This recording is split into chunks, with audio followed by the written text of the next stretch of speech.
ეს ადამიანი იმდენად უსამშობლოა, რომ საკუთარ უსამშობლობასაც ვერ ხვდება და ღიად საუბრობს იმას, რომ ის მოქმედებს არა საქართველოს ინტერესებით, არამედ სხვა ქვეყნების პოლიტიკური თუ ეკონომიკური ჯგუფების ინტერესებით. საქართველოს ხელისუფლება არ მოქმედებს არც ამერიკის შეერთებული შტატების ინტერესებით, არც რუსეთის ინტერესებით, არც ჩინეთის ინტერესებით, არც გერმანიის თუ საფრანგეთის ინტერესებით. საქართველოს ხელისუფლება მოქმედებს ერთადერთი ქართველი ხალხის ინტერესებით. ეს არის ამოსავალი წერტილი და მამუკა ხაზარაძეს და მისნაირ თაღლითებს, რომელსაც დღესაც $600,000 აქვს ჩასარიცხი საქართველოს ბიუჯეტში, აი ამ თაღლითებს რომ აქვთ უცხოელების მხრიდან გასაქანი მიცემული ქართულ პოლიტიკაში, ამიტომაც ვხედავთ რომ უცხო ქვეყნების პოლიტიკური თუ ეკონომიკური ჯგუფების ინტერესები არის წარმოდგენილი დღეს ოპოზიციაში. ამიტომ ეს ფროიდისეული წამოწდენა არის ხაზარაძის მხრიდან, რითაც მან რას გულში უდევს ის გვაჩვენა, რომ ის სინამდვილეში ყველა საკითხს უყურებს არა ის თუ რა ინტერესი აქვს ქართველ ხალხს, არამედ რა ინტერესი აქვს სხვადასხვა ქვეყნებს. ნებისმიერ საკითხთან დაკავშირებით, იქნება ეს პოლიტიკური თუ ეკონომიკური, ჩვენ უპირველეს ყოვლისა ამოვდივართ ქართველი ხალხის ეროვნული ინტერესით და სადაც ჩვენი ხალხის ეროვნული ინტერესი ემთხვევა სხვა ქვეყნების ეკონომიკური თუ პოლიტიკური ჯგუფების ინტერესებს, იქ დგება ალიანსები და თანამშრომლობა. ეს არის ჩვენი ამოსავალი წერტილი.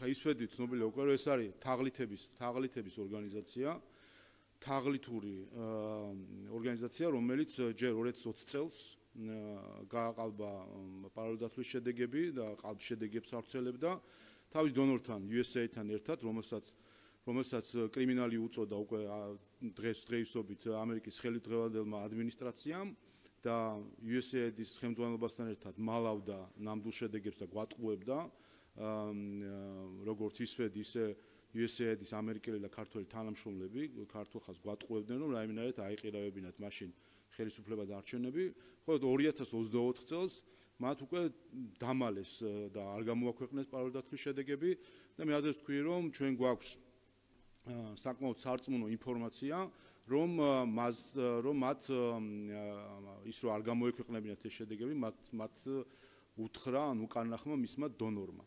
ასე საინტერესოა ამაზეც უნდა ისაუბროს მე მგონი ისვედმა, როგორ მიიღო ეს გადაწყვეტილება და ჩართულიყვნენ თუ არა ამაში მისი დონორები და აიძულეს თუ არა, თუ მოუწოდეს თუ არა, თუ მათი კარნახით იყო თუ არა ამ შედეგების არ გამოქვეყნება. რაც შეეხება თავად ფაქტს, კიდევ ერთხელ ეს ერთადერთ რამეს ადასტურებს, ეს არის თაღლითი ორგანიზაცია, რომელსაც ამერიკული დაფინანსება უკვე ჩაეხსნა და ერთადერთი რომ ამ თაღლით ორგანიზაციას დღეს აფინანსებს ბრიუსელი.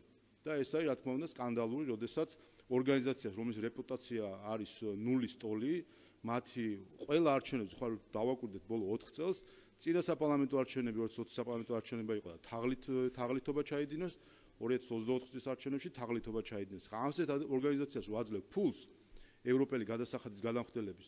რა თქმა უნდა ეს არის ფული, რომელიც ხმარდება სხვა ქვეყანაში დესტაბილიზაციას და არჩევნების აყირავებას. უეთ თაღლითები, ამიტომაც ქვია თაღლითი, რომ ისინი ყველაფერზე არიან წამსვლელები და ეს ორგანიზაცია არის გამოცდილი საარჩევნო თაღლითობაში 2020 წელს, 2024 წელს დადასტურდა მათი თაღლითობა, ასე რომ ახლა თუ რაიმეს ჩადიან კიდე, ესეც გამორიცხული არ არის, მაგრამ ყველაფერი უკვე სიმბოლურია, იმიტომ რომ ხა არ ვიცი საერთოდ პროკურატურას ალბათ ჭირდება ეს დოკუმენტაცია, თუმცა თავად ყველაფერი ნათელია არჩევნებსაც შეეხება, ამ ორგანიზაციას რაც შეეხება, ასე რომ ნახოთ.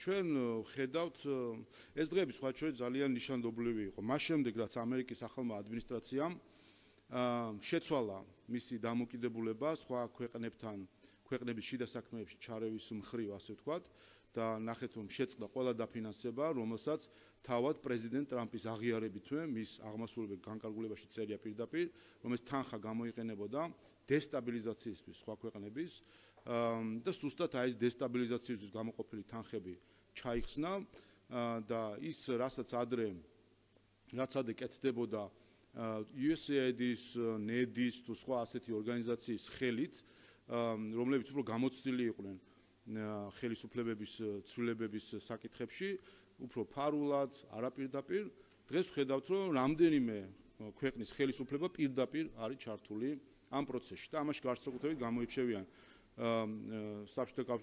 ყოფილი საბჭოთა რესპუბლიკები, 3 რესპუბლიკა ყოფილი საბჭოთა, რომელიც დღეს ევროკავშირის წევრი არის, ბალტიის ქვეყნებს გულისხმობ, რომელიც პირდაპირ ჩართული არიან იმაში, რომ საქართველოს კანონიერი ხელისუფლება შეცვალა.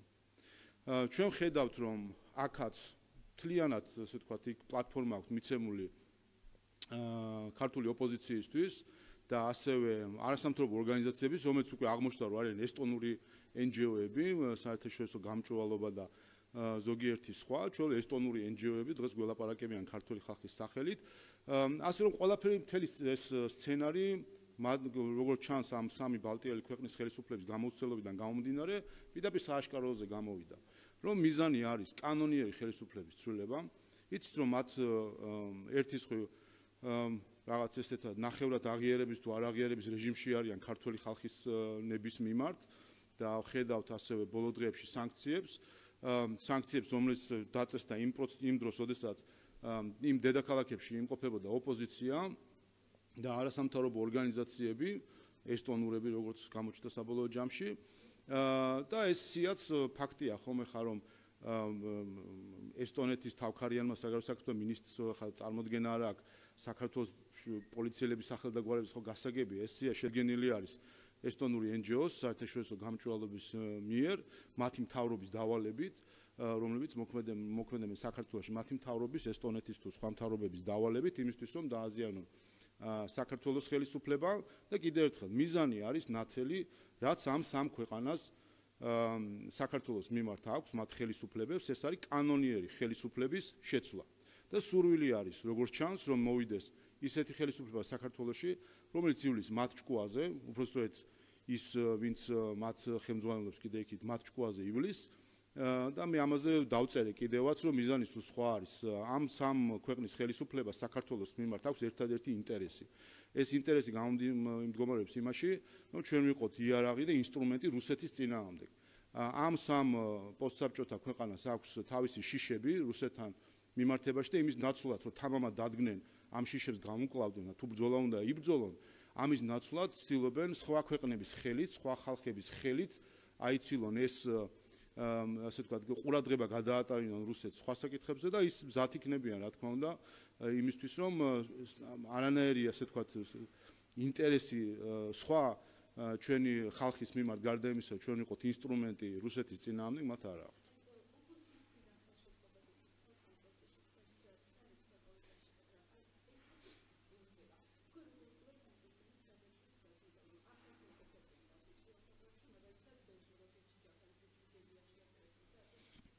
აბა კიდევ ერთხელ, ამით ხო პირდაპირ ლუსტრაცია ხდება.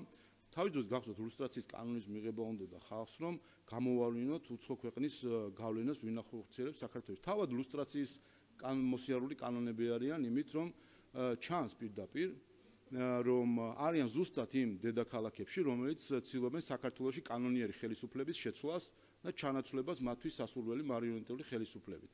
სხვათაშორის სხვა საკითხია კიდე, რომ ვისი ფინანსებით დადიან, ესეც საინტერესოა, ამაზე ილაპარაკონ ერთი. როდესაც ხელისუფლებები ქართულ პოლიტიკოსები რო არიან და იმ სხვისი ფულით რო დადიან საზღვარგარეთ, ეს კიდე ცალკე საკითხი არის და ერთი ამაზე ისაუბრონ და აჩვენონ საზოგადოებას გამჭვირვალედ. ამ ბილეთი როგორ იყიდეს, ანი განთავსება ვინ გადაიხადა და ვისი ფულით დადიან ამ საზოგადოების ტურებში იმისთვის, რომ დაეხმარონ ზოგიერთ უცხო ხელისუფლებას საქართველოში კანონიერი ხელისუფლების შეცვლაში.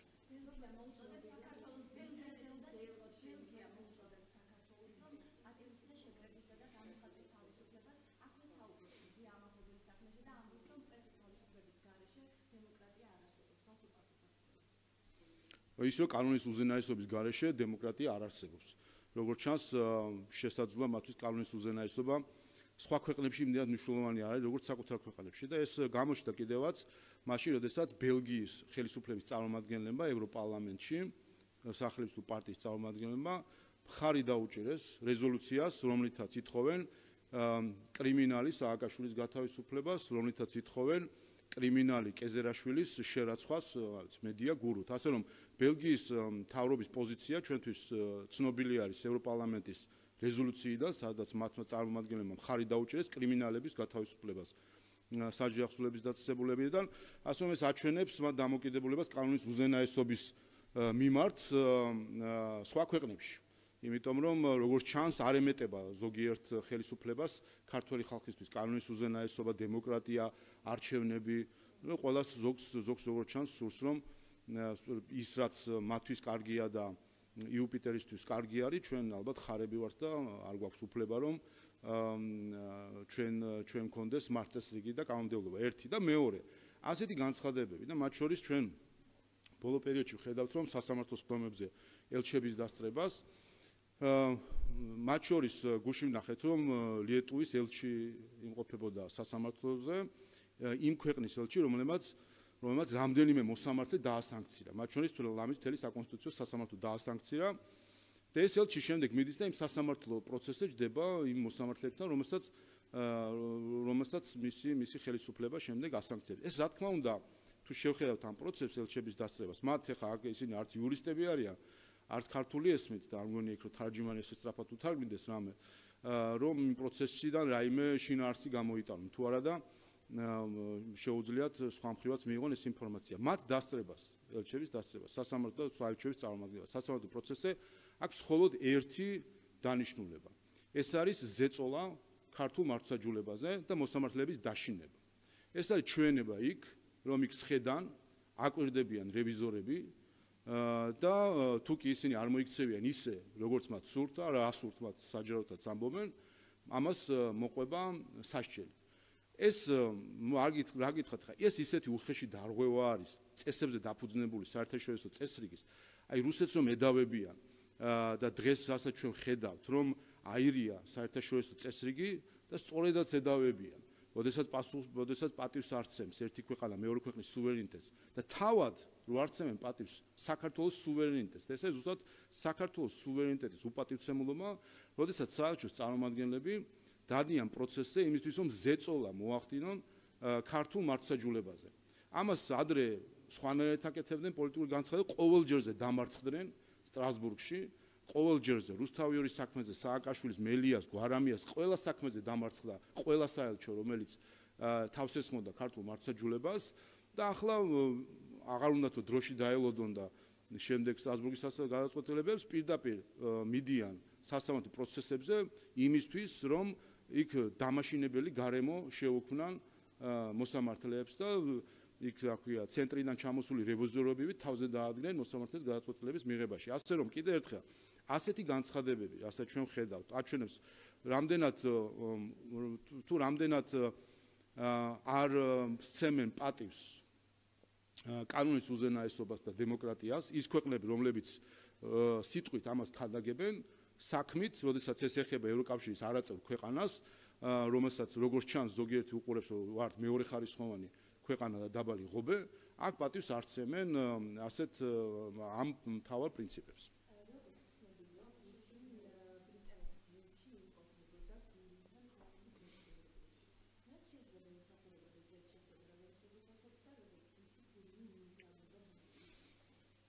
შეეხება დიდი ბრიტანეთის ლეიბორისტული პარტიის ელჩს საქართველოში, ჩვენ ვხედავთ, რომ ის მათ შორის წინასაარჩევნო პროცესიც აქტიურად ჩართული იყო ქართული ოცნების წინააღმდეგ კამპანიაში და არჩევნების შემდეგაც ვხედავთ მის დამოკიდებულებას და ეს დამოკიდებულება კიდევ ერთხელ აჩვენებს ერთ რამეს, რომ არის მხარდაჭერა ძალადობის, მხარდაჭერა იმ დეზინფორმაციის და პროპაგანდის, რომელიც ვრცელდება და ზუსტად ასე განვიხილავ მე მათ შორის მის ყოფნას ყვარელში იმ ორგანიზაციაში, რომელიც ღიად უჭერს მხარს საქართველოს მოქალაქეების წინააღმდეგ უცხო ქვეყნების მოქმედებას. სირცხვილია, ყველაფერს თავი დავანებოთ, სირცხვილია, როდესაც ეროვნებით, მოქალაქეობით ქართველი ადამიანი, როდესაც ხარობს, რომ ლაშა ტალახაძეს უწესებს სანქციას რომელიღაცა ქვეყნის რომელიღაცა საგარეო საქმეთა მინისტრი. და ბრიტანეთის ლეიბორისტული პარტიის ელჩის ვიზიტი ყვარელში ზუსტად ამისი ჩვენება იყო, რომ ის ამხნევებს იმ ხალხს, რომლებიც საქართველოს მოქალაქეების წინააღმდეგ სხვა ქვეყნების მოქმედებას მიესალმებიან, აგულიანებს, აფინანსებს, ახალისებს და საბოლოო ჯამში ამითი აზიანებს საქართველოს როგორც სახელმწიფოს, ისე საზოგადოებას. ამიტომ მე ამ ყველაფერს უყურებ როგორც ცდილობას, რომ დააზიანო ქართული საზოგადოება. ხანდახან თვითონ რომ ირონიით საუბრობენ, რომ თითქოს ყალბი ბრალდება, რომ ქართველობას გვაკარგვინება. აბა სხვა რა არის? სხვა რა არის, როდესაც ადამიანი ხარობს, რომ ლაშა ტალახაძეს პოსტსაბჭოთა რესპუბლიკა ასანქცირებს. ეს სხვა რა არის თუ არა დაკარგვა ყოველგვარი კავშირისა საკუთარ სამშობლოსთან, საკუთარ ქვეყანასთან, საკუთარ საზოგადოებასთან და ასეთ უსამშობლოობას ახალისებს მათ შორის ასეთი ქცევები, როდესაც ტაშს უკრავენ, აფინანსებენ და გვერდში უდგებიან მათ, ვით ქართველი ხალხის ეროვნული ინტერესების წინააღმდეგ მოქმედებს.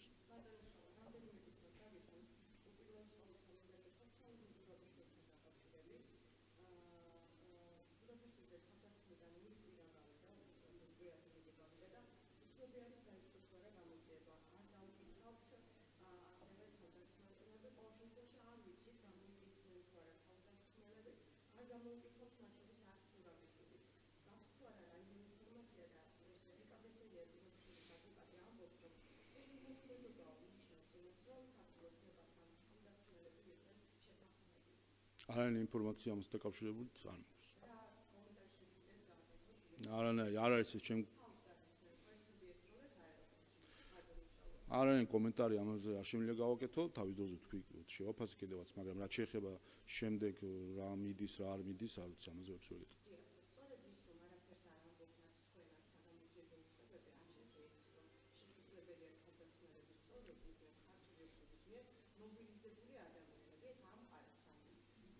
მაგითხათ ახლა ქალბატონ სალომეს იმის ეჭვიც ჰქონდა, რომ რუსეთი ჩაერია ჩვენ არჩევნებში, მაგრამ როცა კითხეს საიდან გაქვს ეს ეჭვიო, როგორც აღმოჩნდა დაესიზმრა და არანაირი სხვა ხელმოსაკიდი ფაქტი მას არ ჰქონდა. ასე რომ სხვის ეჭვებზე ჩვენ რა თქმა უნდა კომენტარს ვერ გავაკეთებთ. იმით რომ არ გაქვთ ინფორმაცია რა გითხრათ. არ ვიცი ვინ თქვა რომ მალავს.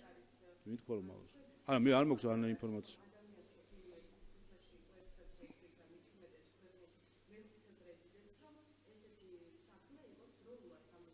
რა თქმა უნდა ნებისმიერ არა კიდევ ერთხელ ის ძალადობრივი გარემო რომელიც უცხოური დაფინანსებით საქართველოში იქმნება და რომლის თანამონაწილეც არის მათ შორის ქალბატონი სალომე, ოპოზიციის სხვა წარმომადგენლები და NGO-ები, ეს ძალადობრივი გარემო რა თქმა უნდა შეიცვალოს.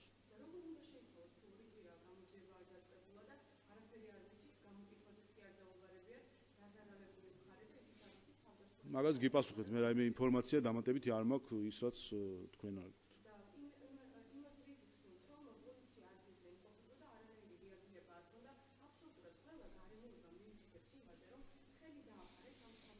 არ ვიცი მე ადგილზე არ ვიყავი, არ ვიცი ადგილზე რა ხდებოდა, ამიტომ ამაზეც ვერაფერს ვერ გიპასუხებთ.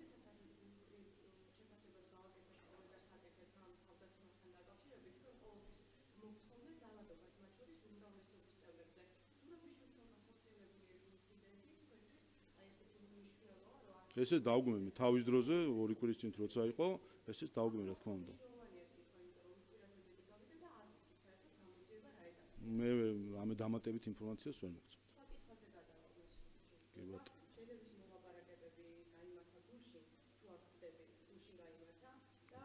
ამ დღეებში.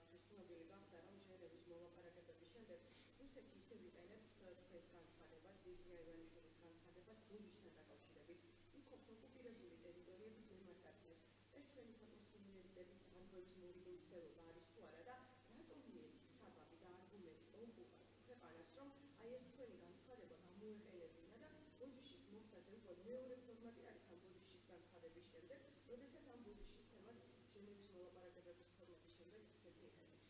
არ მგონია მე რუსეთის ხელისუფლება თავის პოლიტიკას ასე ვიწროთ ჩვენს განცხადებებს ამყარებდეს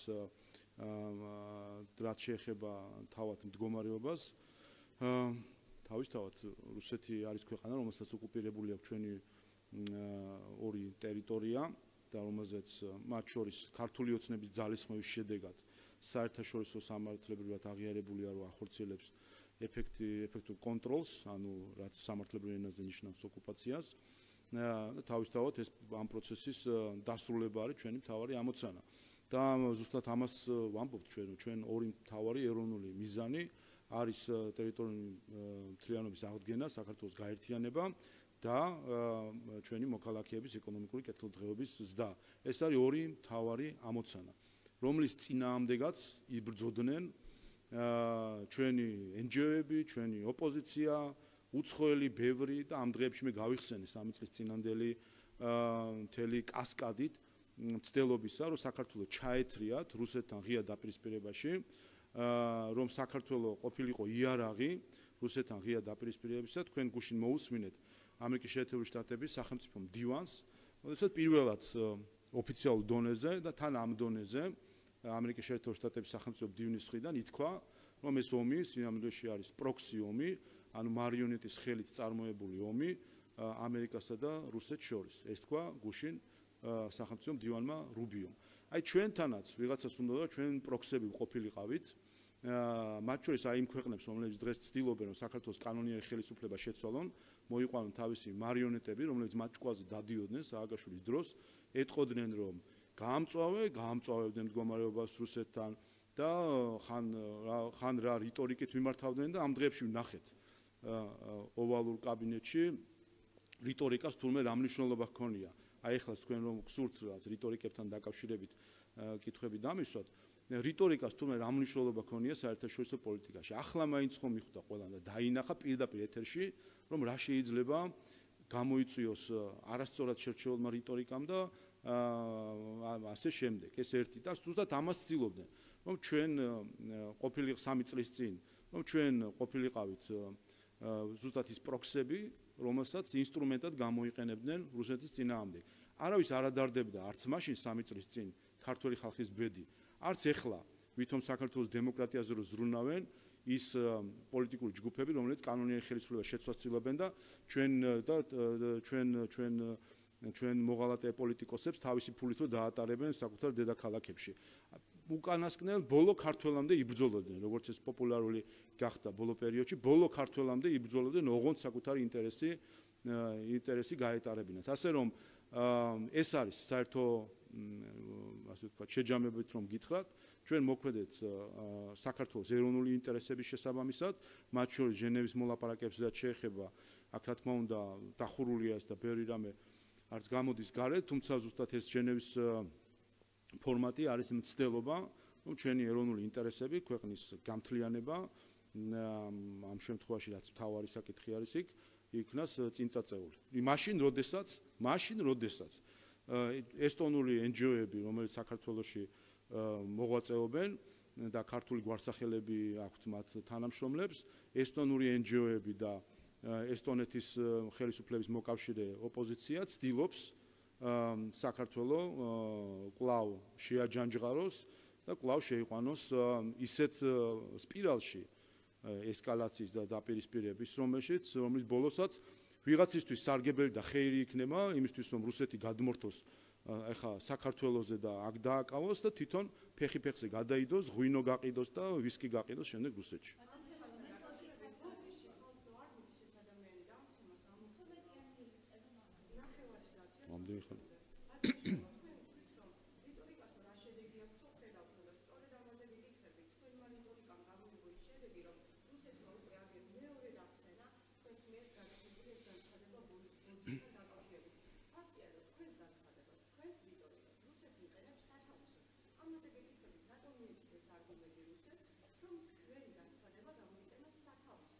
ჩვენ იმასაც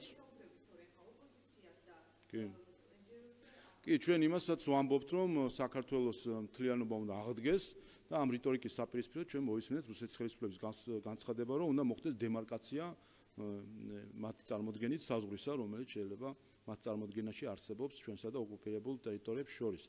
ანუ ის რაც სიმართლეა და სათქმელია, ეს უნდა ითქვას ყოველთვის. რაც შეეხება ჩვენი გამთლიანების პროცესს, რა თქმა უნდა, გამთლიანების საქართველოს ჩვენ ამას უყურებთ არა მხოლოდ როგორც ტერიტორიის მთლიანობის აღდგენას, არამედ უყურებთ როგორც საქართველოს საზოგადოების მთლიანობის აღდგენას და საქართველოს საზოგადოების მთლიანობის აღდგენა შეუძლებელი არის იმის გარეშე, რომ ჩვენ გავიაზროთ ჩვენი წარსული, გავაანალიზოთ თუ რა შეცდომები დაუშვა ყველამ და აქედან გამომდინარე გავიხედოთ წინ და გავამთლიანოთ ჩვენი საზოგადოება. თქვენ თუ ფიქრობთ, რაც რო შევხედოთ ამისი ალტერნატივა რა აქვს ოპოზიცია რას გვთავაზობს უცხოეთიდან მართული ხო? გვთავაზობს და ჩვენ 3 წლის წინ ოპოზიცია და ის ესტონური NGO, ჩვენ მაშინ არ იყო ესტონური, ახლა ესტონური NGO-ს ხელმძღვანელი ქალბატონი გიგაური, რომ ეს შესაძლებლობები გამოგვეყენებინა, ტანკები დაგვექოქა და რა ვიცი, რაღაცები გაგვეკეთებინა, ხომ? ზოგს ცეცხლის, ესე ვთქვათ, ბომბების ცეცხლი ენატრებოდა იმ მომენტში და ეს უნდოდა რომ ენახა საქართველოში და ზოგს რა. ამიტომ კიდევ ერთხელ არსებობს ოპოზიცია, მათი მოკავშირე NGO-ები, ანუ ისინი ვინც მტრობენ ჩვენი ქვეყნის მთლიანობას და მათი გეგმა არის რომ ქედმაღლურად, ძალით და ასე შემდეგ შეხედონ იმ გამოწვევას, რასაც ქვია ჩვენი საზოგადოების თუ ტერიტორიების გამთლიანება, ჩვენი დამოკიდებულება არის ცხადი და მათ შორის წლები ზუსტად ეს პოლიტიკა გვაქვს ჩვენ, რომ მნიშვნელოვანი არის მშვიდობის შენარჩუნება, მნიშვნელოვანი არის გააზრება ჩვენი წარსულისა და ასე გახედოთ მომავალში.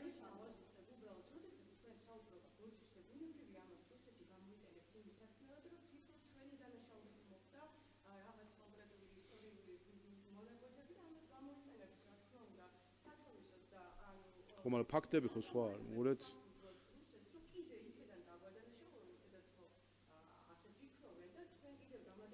თქვენ თუ სხვა პრობლემას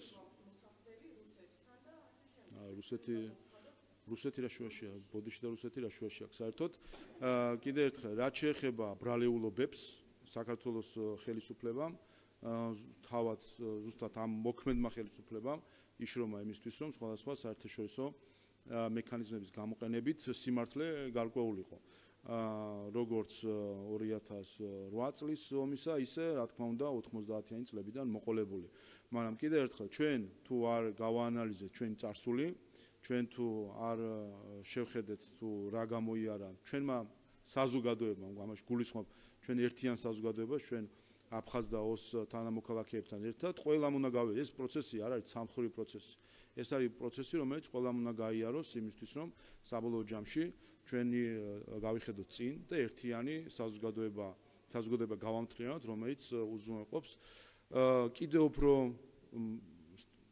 დიდი ნაბიჯებით ჩვენი ქვეყნის ეკონომიკურ ზრდას. თქვენ ნახეთ ეს ამ დღეებში ერთი რომ იანვრის მონაცემებით ეკონომიკური ზრდა 11.1%-ია, ჩვენად ლიდერი ევროპაში, აი იმ ევროპებში რო გვაკრიტიკებენ დღეს და ცდილობენ ძირი გამოუთხარონ ქართულ სახელმწიფოს და მათ შორის ეკონომიკური ზიანი მიაყენონ ქართულ სახელმწიფოს და ამას აკეთებენ მათი დაფინანსებული NGO-ები, ესტონური იქნება თუ სხვა წარმომავლობის NGO-ები საქართველოში და მათი დაფინანსებული პარტიები, ამას აკეთებენ ყოველ დღე, რომ რაიმენაირად დააზიანონ ჩვენი ეკონომიკური და გახსოვთ თქვენ რომ ეს ლორა თორთონის მაკენის ინსტიტუტის ქალბატონი სალომეს დამსაქმებლის სცენარი, რომელიც მან სულ რამდენიმე დღის წინ გამოაქვეყნა, თქვა რომ ვინაიდან ახლა ძალა არ გამოვიდა და შტურმით ვერ დაამხეთ ხელისუფლება, შეეცადათ ახლა რომ ეკონომიკას მიაყენოთ ზიანი. ანუ ქართველებს მიაყენეთ ზიანი, აი ეს ადამიანი ამერიკის მოქალაქეობის მქონე ეს ადამიანი პირდაპირ წერს, რომ მოდით რომ დავაზიანოთ ქართველი ადამიანის ცხოვრება, დავაზიანოთ საქართველოს მოქალაქეების ყოფა, დავაზიანოთო, ამ სცენას წერს და ესტონური NGO-ები და პარტიები დგანან და ამას უწონებენ და ტარს უკრავენ. ეხლა რა არის ეს თუ არა 21 საუკუნის ორჯონიკიძეობა და ასეც ამაზეც მინდა ვთქვა. სხვა რამე კი არ ხდებოდა 100 წლის წინ. მაშინაც გვარით ქართველი სერგო ორჯონიკიძე შემოუძღვა მე-11 არმიას. დღესაც გვარით ქართველები და რეგისტრაციით ესტონეთში მყოფები სანქციებს მოუძღვიან საქართველოს წინააღმდეგ. ეს არის 21 საუკუნეში ნაცვლად ტანკების და ახლა უძღვებიან სანქციებს ქართველი ხალხის წინააღმდეგ, რომ დააზიანონ ქართველი ხალხი. ამიტომ პირდაპირ ეთერში მაშინდელი კადრი ცოტაა შემორჩენილი, 1-2 ფოტო და შეიძლება 1-2 რაღაც ესე ვთქვათ უხმო ვიდეოფილი არსებობდეს. დღეს ყველაფერი ხო ხდება ჩვენ თვალწინ და რჩება არქივში. 21 საუკუნის სერგო ორჯონიკიძეები უცხოეთიდან დაფინანსებული, უცხოეთში დაფუძნებული, უცხოეთიდან წაქეზებულები როგორ ცდილობენ რომ დააზიანონ საქართველოს მოქალაქეები და ქართული ხალხი.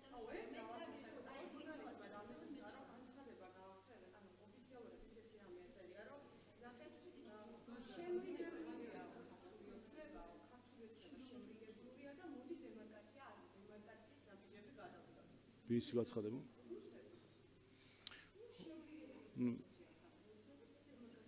რა თქმა უნდა, ჩვენ მათ შორის სახელმწიფო მინისტრის პოზიცია გვაქვს შერიგებასთან დაკავშირებით, რაც შეეხება ჩვენ სოს და აფხაზ თანამოქალაქეებს. ამიტომ კარგია თუ ამას არ ვიცი ეს ამინახავს, მაგრამ თუ ამას რუსეთის ხელისუფლება ხედავს ის რომ მნიშვნელოვანი არის ჩვენს თანამოქალაქეებთან, ოს და აფხაზ თანამოქალაქეებთან ერთად საზოგადოებრივი შერიგების და გამთრენების პროცესი კარგია, პირველი, მეორე ნაწილსაც შეეხება დემოკრაციას, ეს რა თქმა უნდა სისულელეა.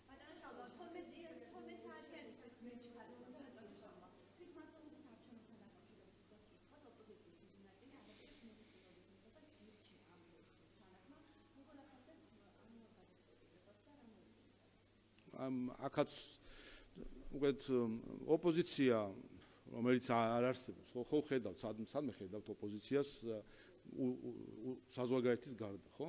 ერთი ლონდონიდან გველაპარაკება, მეორე ტალინიდან, მესამე ვილნიუსიდან, დადიან მათ სხვებთან არიან ანგარიში ვალდებულებიც და სხვებისგან იღებენ დავალებას. ისინი არ იღებენ დავალებას ქართული ხალხისგან, თუ არა და აი 800,000-მა თითქმის 800,000-მა მოქალაქე. რაც არ იყო ცუდი შედეგი ოპოზიციისთვის. მისცა მათ მანდატი და დავალება, ყოფილიყვნენ ამ პარლამენტში 760,000-მა თუ არ ვცდები, დაახლოებით 700,000 ამორჩევლის დავალება მათ არ შეასრულეს და მანდატები დატოვეს. და ასევე ანგარიშსაც ისინი არ აბარებენ ქართულ ხალხს, თორე სადაც ხო გამოჩნდებოდნენ და დაელაპარაკებოდნენ, სადმე წავიდოდნენ, რეგიონში ჩავიდოდნენ, ხალხს შეხვდებოდნენ.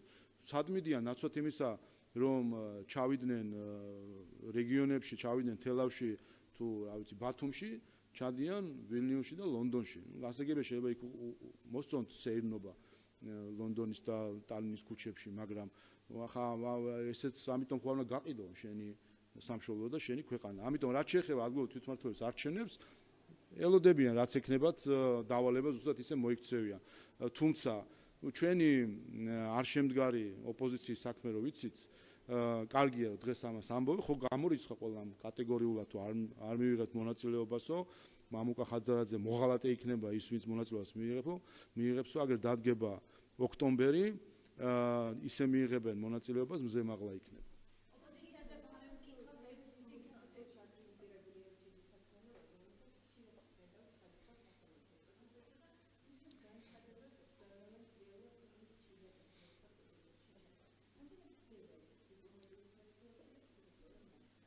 მე წაგანაც მოგახსენეთ, რა თქმა უნდა, ეს აბსოლუტურად არის გასვლა ვენის კონვენციის ჩარჩოებიდან და არის გასვლა სუვერენიტეტის აღიარებიდან. ჩვენ ცოტა ხნის წინ, მაშინ, როდესაც აფხაზეთში, იცით რომ ეგრეთ წოდებული პრეზიდენტის არჩევნები ჩატარდა, მოვისმენთ რამდენიმე ქვეყნის განცხადება, რომ ისინი არ აღიარებენ ამ არჩევნებს და პატივცემენ საქართველოს ტერიტორიულ მთლიანობას და სუვერენიტეტს. და ვერ გავიგეთ, სუვერენიტეტს ამ ასპექტში რომ პატივცემენ, სხვა ასპექტში სუვერენიტეტს პატივს არ სცემენ? ჩატარებულ არჩევნებს საქართველოში პატივს არ სცემენ? სასამართლოს პატივს არ სცემენ? ქართულ ხალხს პატივს არ სცემენ? თუ მარტო იმას სცემენ პატივს, რაც მათი წარმოდგენით უნდა იყოს საქართველოში. ეს დამოკიდებულება ცოტა სხვა საუკუნეების დამოკიდებულება არის და 21 საუკუნეში ასე რო იქცევა ქვეყნები, რომლებიც დეკლარირებულად, რომელსაც დეკლარირებულად პრეტენზია აქვს რაღაც ღირებულებებზე, ეს რა თქმა უნდა შემაშფოთებელია და კიდევ ერთხელ ელჩების დასწრებას რაც შეეხება სასამართლო პროცესებზე, ყველას უნდა კარგად ესმოდეს. ერთადერთი დატვირთვა, რაც მათ ყოფნა სასამართლო დარბაზში აქვს, ერთადერთი დატვირთვა, ეს არის ზეწოლა მართლმსაჯულებაზე და მოსამართლეების დაშინება. იმიტომ ჩვენ ხედავთ დარბაზებში იმ საელჩოების წარმომადგენლებს, რომლის ხელისუფლებები შემდეგ რაღაც სავიზო შეზღუდვებს უწესებენ მოსამართლეებს. რა თქმა უნდა, ისო ზის პირველ რიგში ლიტვის ელჩი რო ზის და მოსამართლეს უყურებს, ის ამით სიგნალს აძლევს მოსამართლეს, რომ მიიღებ გადაწყვეტილებას, რომელიც მე არ მაწყობს და ჩემი სახელმწიფო შემდეგ შეგიზღუდავს შესვლას. ეს კინო ჩვენ ვნახეთ. კელი დეგნანი გახსოვთ, ასეთი ელჩი იყო ამერიკის შეერთებული შტატების. ეს კინო ჩვენ ვნახეთ, როდესაც მან და მისმა საელჩომ ნიკა გვარამიეს პროცესზე, ვინც მოსამართლე იყო, დაიბარეს, ანგარიში ჩამოართვეს. რატომ მიიღე ასეთი გადაწყვეტილებაო საყვედურები უთხრეს და შემდეგ ამოიღეს ყველა პროგრამიდან, რომელიც ამერიკის საელჩოს ფარგლებში ხორციელდებოდა. აი ესე პირდაპირ ღია ზეწოლა, დაშინება იყო მოსამართლის. ეხლა ვხედავთ, რომ ამერიკის შეერთებული შტატების ახალი ადმინისტრაცია სხვანაირი, ასე ვთქვათ, არათუ სხვანაირად იქცევა, პირიქით მან ამხილა წინა ადმინისტრაციის ამგვარი ქცევა, სხვა ქვეყნებში დესტაბილიზაციის ცდელობა და ამ მხრივ როგორც ჩანს, ზოგიერთი ყოფილი საბჭოთა რესპუბლიკა ცდილობს ახლა რომ ჩაინაცვლოს ამერიკის შეერთებულ შტატებში, მაგრამ აგითხათ, ასე ვთქვათ, სტილი არ ყოფნით, რომ იმ დონეზე შეფარვით მაინც რაღაცნაირად ისე იმოქმედონ, რომ ასე ვთქვათ, რაღაცნაირად ჩანდეს, ან კლასი არ ყოფნით, რომ ვთქვათ ამერიკული გაქაჩონ და რითაც არიან დაკავებულები პირდაპირ ღიად ლიტვის ელჩი ზის სასამართლო დარბაზში, რაც არის პირდაპირ ზეწოლა მოსამართლეზე და არის მუქარის შეთვლა, ასე ვთქვათ, როდესაც დარბაზში იმყოფება ლიტვის ელჩი. იმ ქვეყნის ელჩი, რომელმაც ყოველგვარი დასაბუთების გარეშე აბსოლუტურად თვითნებურად პოლიტიკური ვენდეტისთვის შეუზღუდა შესვლა ლიტვაში სხვადასხვა პირებს, მათ შორის საკონსტიტუციო სასამართლოს 7 მოსამართლეს. აი 9-ს კი არა, 7-ს. რატო 7-ს? იმიტომ რომ ეს 7 იყო, ვინც ხარი დაუჭირა, ვინც მიიღო გადაწყვეტილება საქართველოს არჩევნებთან დაკავშირებით და ამის გამო რომ ლიტვის ხელისუფლება სურს რომ ქართული ოცნება არ იყოს ხელისუფლებაში, ამის გამო იმ მოსამართლეებს შეუზღუდა შესვლა. ხა ეს საერთოდ რა გითხრათ, აი უბრალოდ ასეთი ქცევა, რა გითხრათ, რომელი ქვეყანა იკადრებდა ასეთ ქცევას, აი თვითონ დაასახელონ, იმიტომ რომ უყვართ ხოლმე რაღაც სხვა ქვეყნების დასახელება. ამიტომ კიდევ ერთხელ ეს არის ვენის კონვენციის და წესებზე დაფუძნებული საერთაშორისო წესრიგის წინააღმდეგ წასვლა და კიდევ ერთხელ ვიტყვი, ისე გაერთნენ ეს განსაკუთრებით ეს სამი პოსტსაბჭოთა რესპუბლიკა ისე გაერთო ურჩხულებთან ბრძოლას, რომ თავად ემსგავსება ურჩხულს.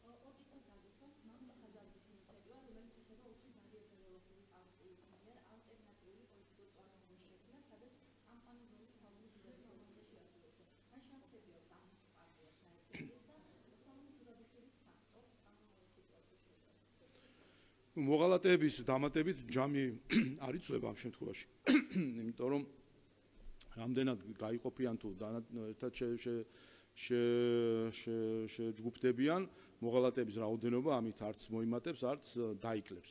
და მთავარი არის ეს, რომ ქართველი ხალხი ამას უკვე წლებია ხედავს, ვისთან გვაქვს საქმე და დაინახა კიდევ ერთხელ ამ დღეებში, როდესაც ყველა კვანძი იხსნება უკრაინაში მიმდინარე პროცესებთან დაკავშირებით ზოგადად. თქო, ყველა კვანძი იხსნება და ამაზე საუბრობს თავად ამერიკის შეერთებული შტატების ახალი ადმინისტრაცია, ან ქვეყანა, რომელიც იყო მთავარი სუბიექტი ამ პროცესში და მათივე აღიარებით წინა ადმინისტრაციის მიერ ამ პროცესში მონაწილეობა იყო პროქსი ომი რუსეთსა და ამერიკის შეერთებულ შტატებს, ანუ ომი წარმოებული მარიონეტის ხელით.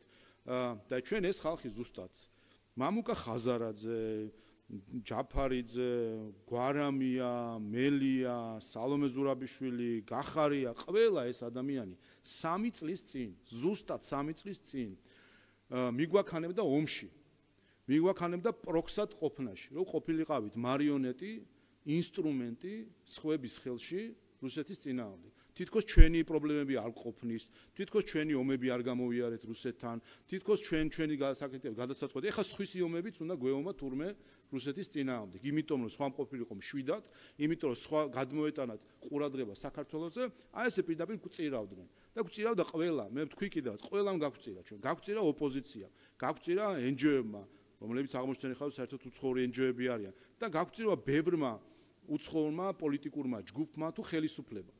და მე სხვათა შორის, მათ შორის ელჩებისთვისაც სხვადასხვა შეხვედრაზე, საერთო შეხვედრაზე, მათ შორის ევროკავშირის წარმომადგენლებს ზოგიერთ ელჩებთან საერთო შეხვედრაზე მათთვის მithქვამს, რომ იცოდეთ, ის ვინ ჩვენ მოგვიწოდებს სანქციების დაწესებისკენ, ის ჩვენ გვიბიძგებს ომისკენ. აი ეს არის ჩვენი ღია დამოკიდებული ამასთან დაკავშირებით. მოეშვა ვინმე ამას? და გავიხსენე მე კიდევაც, აქ გახსოვთ, ფოტო გადავიღეთ, სამი ბალტიელი ქვეყნის საგარეო საქმეთა მინისტრი იყო ჩამოსული აქედან მე რომ გავიდნენ და მიტინგები მოგვიწყეს. შეხვედრაზე რომელიც აი გვერდზე კაბინეტში შედგა, ბიუროს კაბინეტში შედგა, მე მათ უთხარი. მაშინ გახსოვთ თემა იყო გამჭვირვალობის კანონი და თქვენს რომ აი ჩვენი რჩევა არის და მაშინ უთხარი, იცით თქვენი რჩევა ისიც იყო, რომ სანქციები დაგვეწესებინა რუსეთისთვის.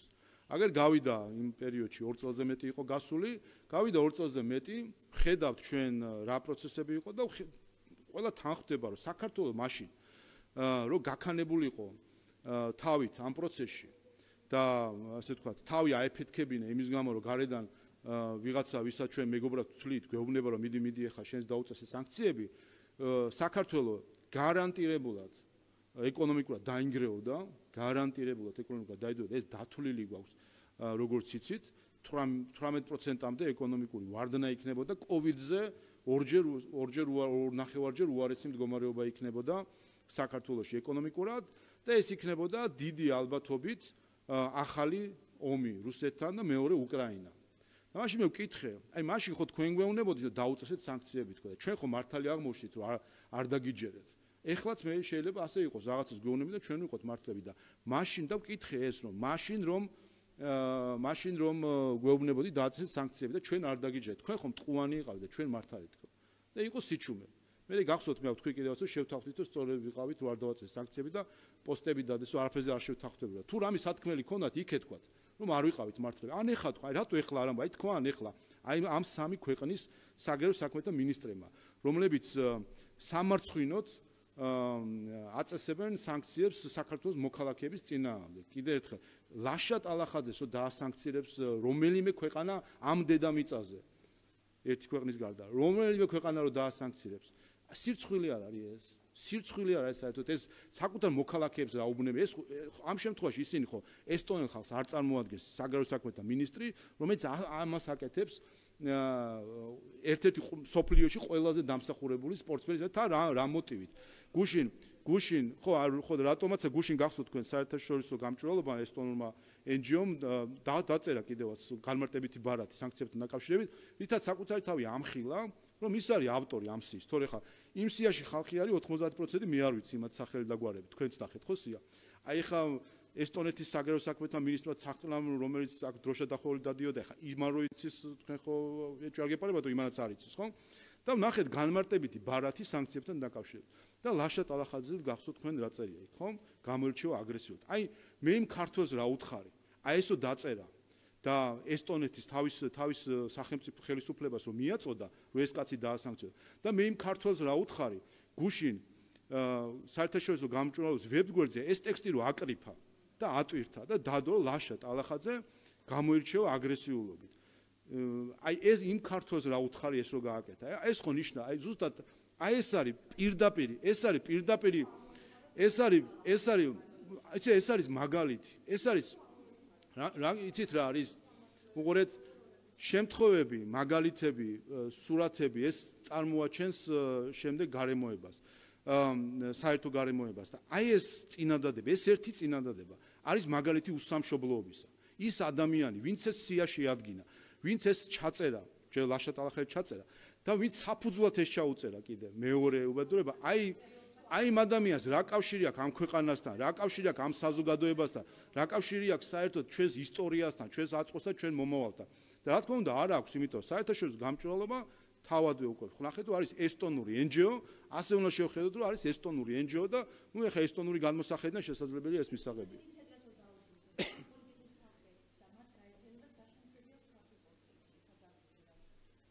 კიდევ ერთხელ, როგორ შეიძლება მოღალატეს, უსამშობლოს, საქართველოს ომში შემთრევს, როგორ შეიძლება ამათ რაიმე შანსი ქონდეთ საერთოდ ხელისუფლებაში მოსვლისა. ჩვენ სულ ახლახან 3 თვეც არ არის გასული თუ 4, 26 ოქტომბერს ქონდა არჩევნები, რომელიც ზუსტად ამ თემას შეეხებოდა. ვის უჭერთ ხარს? ის, ვინც მიგვაქანებს ომში, ის, ვინც ქვეყანას ღალატობს, ის, ვინცაც უნდა რომ სხვების პროქსები ვიყოთ, თუ უჭერთ ხარს ეროვნულ ინტერესებს. და ქართულმა ხალხმა ეს მერამდენეჯერ უკვე თავის არჩევანი დაადასტურა და დღეს ხედავთ ის ხალხი, ვინც ამ საარჩევნო მარათონში იყო დამონაწილე, აი ეს პროქსებად როგორ დადიან სხვადასხვა დედაქალაქებში, აი ეს პროქსობის, ანუ რა გითხრათ, წარმომადგენლობის თუ მარიონეტობის მაგალითს თავად გვაჩვენებენ მათივე ტელევიზიები პირდაპირ ჩართვით, როგორც მტკიცებულებას მათი მარიონეტობის.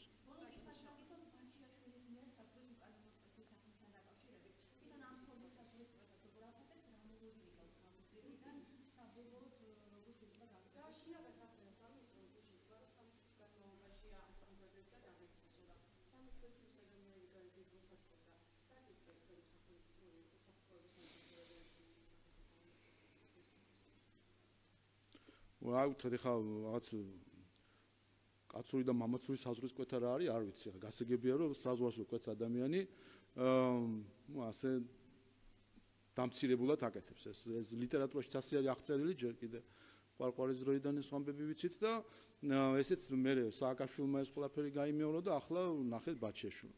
ეს ერთადერთი ამის მაგალითია სხვა შორის, თუ რამხელა კრიმინალური ენერგია ქონია ამ ადამიანს.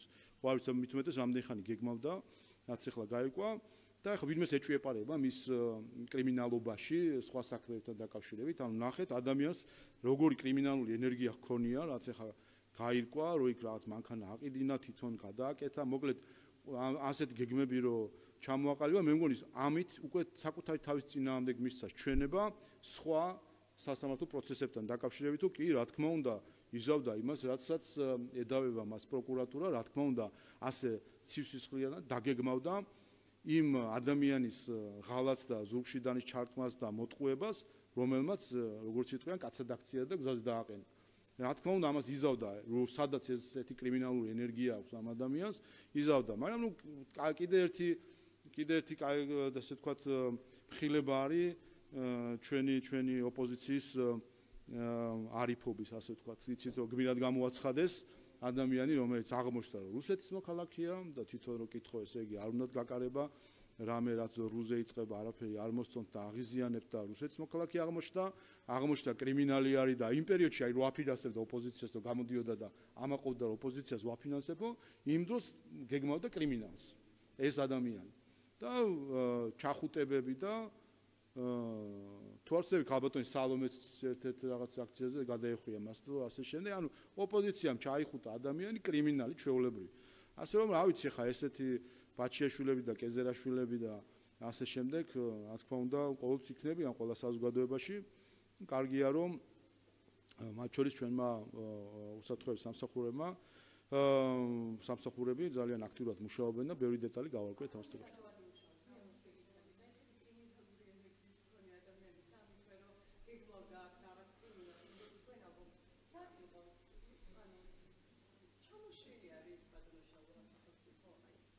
აგიტო კრიმინალები იმიტომ არსებობენ, რომ ისინი ჩადიან კრიმინალს, მნიშვნელოვანი არის რომ რისი თავიდან აცილება და პრევენცია შეიძლება იმის პრევენცია მოხდეს, მაგრამ დანაშაულ ციხეები იმისთვის არსებობს, რომ ყველაფრის პრევენცია არ ხდება, ვიღაცა ჩადის დანაშაულს და შემდეგ უწევს ციხეში ჯდომა. ასე რომ დარწმუნებული ვარ, რომ ჩვენი მართლმსაჯულების ხელი მიწვდება მას, არ ვიცი, სადაც არის, მიწვდება და როგორც სააკაშვილს და მოუწია ციხეში ჯდომა, ასე გაატარებს ციხეში და არ ვიცი იქ ხა კიდევ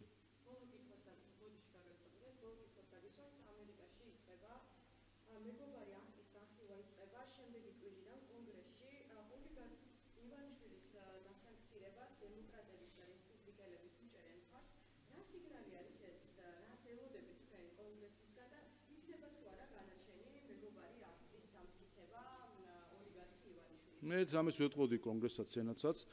ფაქტია, რომ აქამდე ჩვენ რასაც ვამოდით, ყველაფერი გამართლდა. ყველაფერი, რაში ჩვენ ვაკრიტიკებდით ამერიკის შეერთებული შტატების წინა ადმინისტრაციას, ყველაფერი გამართლდა. მათ შორის მე მოუწოდებდი კონგრესს, აი როცა ის დაარეგისტრირეს თუ დაინიციირეს ეს აქტები, მაშინ ჩემი კომენტარი იყო, რომ ნაცვლად ამისა აჯობებს გამოიძიონ USAID-მა რაც ჩაიდინა 2020 წელს. ხო არ დამიჯერეს. აგერ მოვიდა ტრამპი და კი ნახეს, რაც მიიღეს საბოლოო ჯამში. ასე დაგვიჯერონ, რასაც ჩვენ გვითქვამს, ყველაფერში მართლები აღმოჩნდა. რაც შეეხება ამ აქტის ცინიკურ სახელწოდებას, მეგობარი აქტი, რომელიც სავსე არის ქართველი ხალხის წინააღმდეგ მიმართული ნაბიჯებით. მე კიდე ერთხელ ხაზს გავუსვა და დაფიქრდეს ყველა, მათ შორის სხვათა შორის ბატონი ვილსონიც, რომელიც ხშირად ახსენებს ხოლმე, რომ მის ვაჟთან ერთად იბრძოდნენ ქართველი სამხედროები ავღანეთში. არავინ ისე არ დაუდგა გვერდში ამერიკის შეერთებულ შტატებს, როგორც დაუდგა საქართველო ავღანეთში და 2000 მათ შემდეგ რაც დაიწყო მისიები საქართველო. არათუ ნატოს არაწევრებში ხო პირველები ვიყავით, მაგაში შეჩვეული ვართ ისედაც, რომ არაწევრებში პირველები ჩვენ ვართ. ნატოს წევრებს შორისაც ჩვენ ვიყავით მეოთხე, ჩვენი კონტინგენტი, მეოთხე ამერიკის შეერთებული შტატების, გერმანიის და კიდევ რომელიღაც ქვეყანა იყო, აღარ იტალია თუ არ ვცდები, მას შემდეგ ვიყავით მეოთხე ქვეყანა.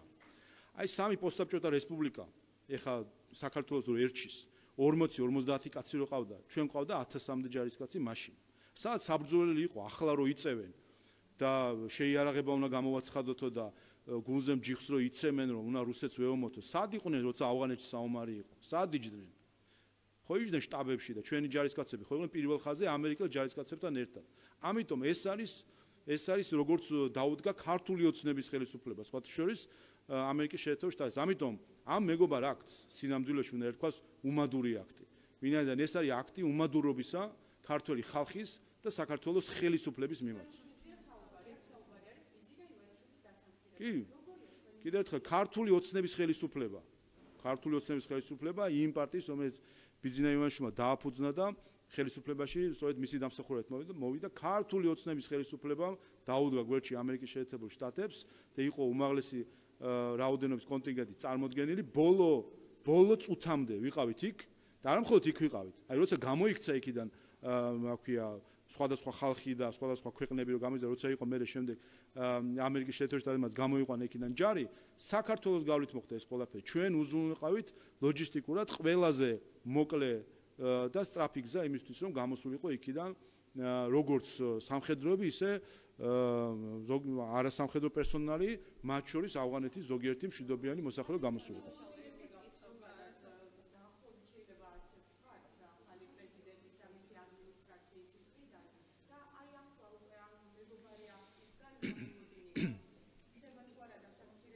ერთადერთი რამე, თავარი რამ, რაც ჩვენ გვასწავლა ბოლო თვეებმა და შეიძლება კვირეებმა. თავარი რამ, რაც ჩვენ გვასწავლა. რომ ერთადერთი, რასაც უნდა ენდო, ეს არის შენი ხალხი, ერთადერთი, რასაც უნდა დაეყნო შენი ხალხის ეროვნულ ინტერესს. ვინც არ დაეყნო საკუთარ ეროვნულ ინტერესს, გულისხმობს ზელენსკის ხელისუფლებას, ვინც არ დაეყნო საკუთარი ხალხის ინტერესებს, ვინც არ იხემძღვანელა საკუთარი სახელმწიფოს ინტერესებით, აი ხედავთ როგორ მდგომარეობაშიც არიან. მე შეგახსენებთ მეორე აღიარებას, რომელიც ჩვენ მოვისმინეთ ჯეფრი საქსის გამოსვლაში ევროპარლამენტში, სადაც მან ისაუბრა ჯეკ სალივანთან სატელეფონო საუბრის შესახებ, რომელიც შედგა 2021 წლის დეკემბერში. ომის დაწყებამდე 2 თვით ადრე. და როდესაც მან როგორც აღწერა ეს საუბარი, ჰქონდა საუბარი იმაზე, რომ აი ნატოსთან დაკავშირებით ხედავთ, რომ ეს წარმოადგენს პრობლემას და იქნებ გამოხვიდეთ თქვათ, რომ ნატოში არ მოხდება უკრაინის მიღება თუ არ მიიღებს ნატოში უკრაინას და ეს აგვარიდებს ომს.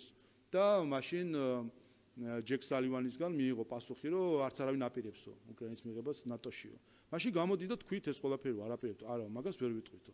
აი ეს იყო ბევრი წინაპირობა, რაზეც დღეს ზუსტად არის საუბარი, რომ მივიდა საქმე იქამდე, ესკალაცია ის კი არა, იქ უკვე მტყუან მართალი სად როგორ დაიწყო, რთულია ხანდახან ადამიანს დაინახო, როდესაც ესკალაციასთან გვაქვს საქმე. თავისთავად ის რომ 24 თებერვალს 2022 წლის რუსეთის შერეულ ძალებმა გადაკვეთეს სუვერენი სახელმწიფო საზღვარი, ეს არის საერთაშორისო სამართლის დარღვევა, მაგრამ აი ამის შემხედვარი არიან 3 წელი უკვე ევროპელები და ხედავთ რომ შედეგს ვერ აღწევენ. და აქედან გამომდინარე არის, რაც დღესაც ჩვენ ხედავთ, კიდევ ერთხელ რომ მთავარი არის შენი ქვეყნის ეროვნული ინტერესები და ეს არის ერთ-ერთი რასაც ჩვენ ვენდობთ. ამერიკის ხელისუფლება იქნება ეს თუ სხვა ქვეყნის ხელისუფლება იქნება, ჩვენთვის მთავარი ამოსავალი არის ეროვნული ინტერესი და მათ შორის ეს არის ტესტი ახალი ადმინისტრაციის, რამდენად შეძლებს deep state-ის დამარცხებას, ვინაიდან ჩვენ ხედავდით, რომ საქართველოს იყო ერთ-ერთი მთავარი სამიზნე ამ კონგლომერაციის. გახსოვთ თქვენ, ხო საწავიდნენ ბატონი კეზერაშვილის ჟურნალისტი რაუფ ოღლუ და ყოფილი სახელმწიფო მდივნის ყოფილი პრესმდივანი. დღე არ გადიოდა, გახსოვთ, დღე არ გადიოდა, რომ კომენტარი არ გაკეთებულიყო, თითქოს ჩვენ ვიყავით სოფლიო პოლიტიკის ჭიპი და ეპიცენტრი, ხო? დღე არ გადიოდა, რომ ეს არ ყოფილიყო კომენტარი, სწორედ იმიტომ, რომ ცდილობდნენ საქართველოს დაზიანება. სხვათა შორის ამასაც ვიტყვი ბარემ და ასე დავასრულებ. სხვათა შორის დღეს ხედავთ ჩვენ ვინ ჩაანაცვლა რაუფ ოღლუ და სახელმწიფო მდივნის თანაშემწე, ხო? დღეს ხედავთ ყოველ დღე თქვათ არ გამოდით, მაგრამ დღე გამოშვებით ვიღაც ანონიმური სპეცკორესპონდენტიო, რა ვიცი, ხან რომელი მედია დაწეს, ხან რომელი ბრიუსელში და ბრიუსელის რომელიღაცა პრესპიკერი. ხან სახელი და გვარები ჯერჯერობით ვერ დავიმახსოვრეთ, ან ვერ გავიგეთ, დღე გამოშვებით ზუსტად იგივე ნარატივით. დაასანქციებს საქართველოს იქნება, რა ქვია, მეხი და ქოქოლა საქართველოს და ჩვენ ვფიქრობთ, ჩვენ ვაკვირდებით, აუცილებლად იქნება ზუსტად იგივე ხელი, იგივე სცენარი, თითქოს ერთი ფურცლიდან კითხულობდნენ თავის დოზე ვაშინგტონში კითხვებს და პასუხებს და ეხლა ბრიუსელში კითხვებს და პასუხებს.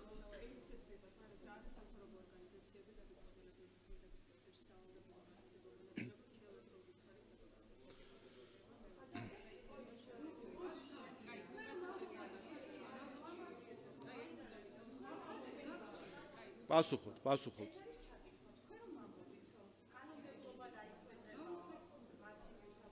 კი, მათ შორის ამას გულისხმობთ. უპირველეს ყოვლისა, რაც შეეხება NGO-ებს, ხედავთ, რომ ყოველდღე ვარკვევთ, რომ ის რასაც ჩვენ გვასაღებდნენ ქართულ სამოქალაქო საზოგადოებას, აღმოჩნდა ზოგი ესტონური NGO და ზოგი სადაური და ზოგი სადაური, ხო? ასე რომ თავადაც უკვე აღიარეს, რომ მათ იურიდიული კავშირიც კი არა აქვთ საქართველოსთან. ეს ერთი. მეორე, რაც შეეხება გადაწყვეტილების მიღებას. დააკვირდით მათ შორის ამერიკის შეერთებულ შტატებში რაზე არის საუბარი. პირველი, ამერიკის შეერთებულ შტატებმა აღიარა, რომ მისი დაფინანსებით მსოფლიოში ხდებოდა ქვეყნების დესტაბილიზაცია არასამთავრობო ორგანიზაციების გამოყენებით.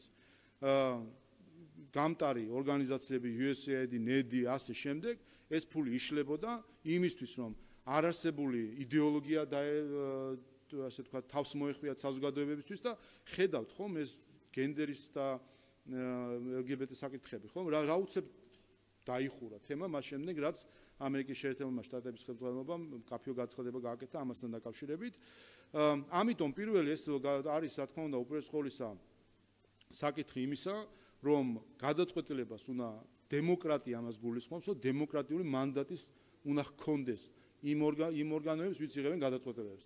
NGO-ებს არანაირი დემოკრატიული მანდატი არ აქვთ, არავის გარდა საკუთარი დონორისა ისინი არ წარმოადგენენ, საერთოდ არავის და რა თქმა უნდა, თუ დონორს და თუ ესტონეთის ხელისუფლებას უნდა ჩვენთან რაიმე საუბარი, გვესაუბროს პირდაპირ და არა მისი NGO-ს საერთაშორისო გამჭვირვალობის პირით, ხომ? პირდაპირ გვესაუბროს, ელჩიც ყავთ აქ და წარმომადგენლებაც აქვთ. ამიტომ მიზანი არის ის, რომ ძალაუფლება დაუბრუნდეს ხალხს.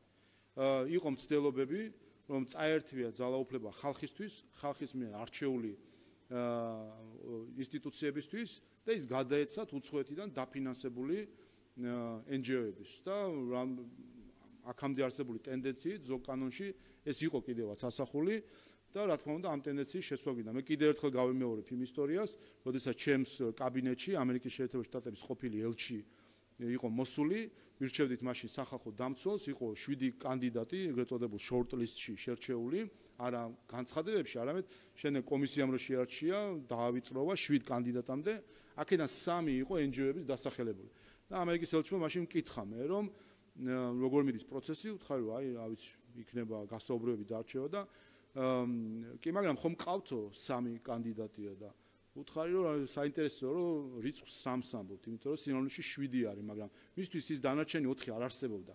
ის საქართველოს მისთვის არ არსებობდა. მისთვის საქართველოს შემოისაზღვრებოდა NGO-ებით, რომელსაც თავადვე აფინანსებდნენ და ეს 3 კანდიდატი ამიტომაც იყო საქართველოს კანდიდატი, იმიტომ რომ NGO-ების მიერ შემოთავაზებული იყო. რა თქმა უნდა, ეს არის ზუსტად არადემოკრატიული და აღმოჩნდა რა, ზუსტად ეს არის, რაც ჩვენ საუბრობდით და ზუსტად ეს არის ის დაბალი ღირებულებები, რომელსაც ცდილობდნენ თავს მოეხმაროთ ჩვენი საზოგადოებისთვის, რომ ყოფილიყავით არა დემოკრატიული საზოგადოება, სადაც ხალხის ნება მართავს ყველაფერს, არამედ მარიონეტული საზოგადოება, რომელიც გარედან მოცემული სცენარით იმოქმედებს. მადლობა.